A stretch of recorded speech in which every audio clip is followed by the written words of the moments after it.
Kaya po sa judgment at the cross, yung mga kasalanan natin buburahin, kaya hindi masisingil sa atin. Yun ang paggamit ng Diyos ng kanyang grace. Yes. Yung grace niya, nagbubura ng lahat ng kasalanan at yun ang gagamitin sa judgment at the cross.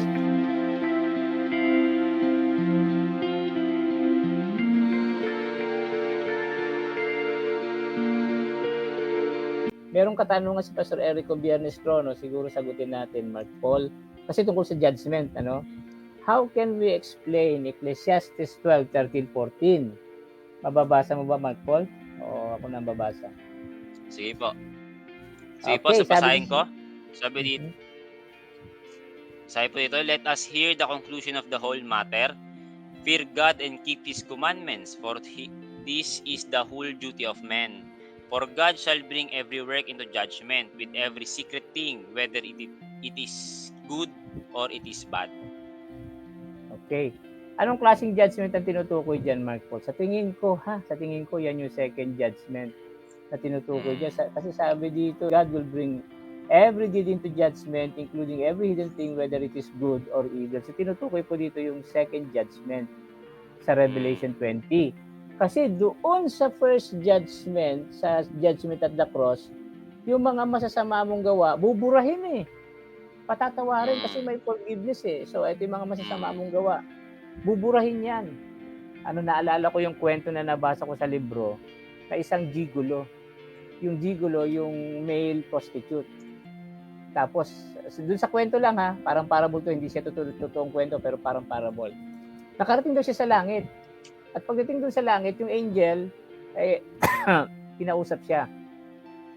At yung dinala siya sa kwarto na punong-puno ng mga tape. Panahon pa to ng VHS tape, Mark Paul. Kaya mga mga tape pa, hindi pa nga CD, mga tape. Tapos may mga petsa daw yung mga VHS tape. Eto yung buong buhay mo, sabi ng angel sa kanya, aba? Sabi niya. At tapos kinuha ng isang angel yung isang tape na may petsa. Tapos, sabi ng gigolo na nagsisi na, naging Kristiyano na siya eh. Kaya nakarating siya sa langit, nagsisi na siya. Tapos ipi-play, sabi niya sa isip niya, aba, alam ko ang ginawa ko diyan nung araw na iyan. Tapos pinipigilan na yung angel, wag mo i-play. Pero hindi nagpapigil yung angel, nilagay sa player, play yung VHS tape. Alam mo ang lumabas? Nakaganon yung mata nung gigolo eh. Kasi nahihiya siya, alam niya yung ginawa niya nung araw na yan eh. Pero nung lumabas doon sa screen, walang lumabas. Ano nangyari? Sabi ng angel, kasi nagsisi ka ng kasalanan mo, pinagsisihan mo na yan, nabura na yan. Kaya hindi na masisingil sa iyan sa judgment at the cross. Kaya po sa judgment at the cross, yung mga kasalanan natin buburahin. Kaya hindi masisingil sa atin. Yun ang paggamit ng Diyos ng kanyang grace. Yung grace niya, nagbubura ng lahat ng kasalanan at yun ang gagamitin sa judgment at the cross.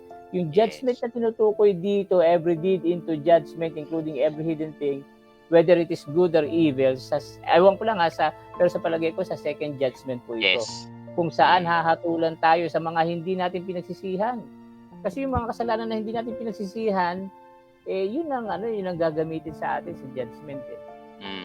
Kaya, ang sige, Marco naman. Kaya kung titingnan natin yung pastor, yung sa second judgment nga na yun, talagang yung mabuti at yung pagiging masama mo, talagang yun yung paghahatulan doon, pastor. Pero kasi nga kapag ka nagkaroon ka ng kahit isang masama doon, agawa ka ng siyam na mabuti, hindi ka napapasok doon sa requirement ng law. Diba? Kaya nga sabi ni Santiago, pastor, isa lang yung mano mo doon, nagiba mo na lahat, nasira mo na lahat. Kaya ganun, pastor, Kaya naniniwala rin ako, pastor, na yung second judgment.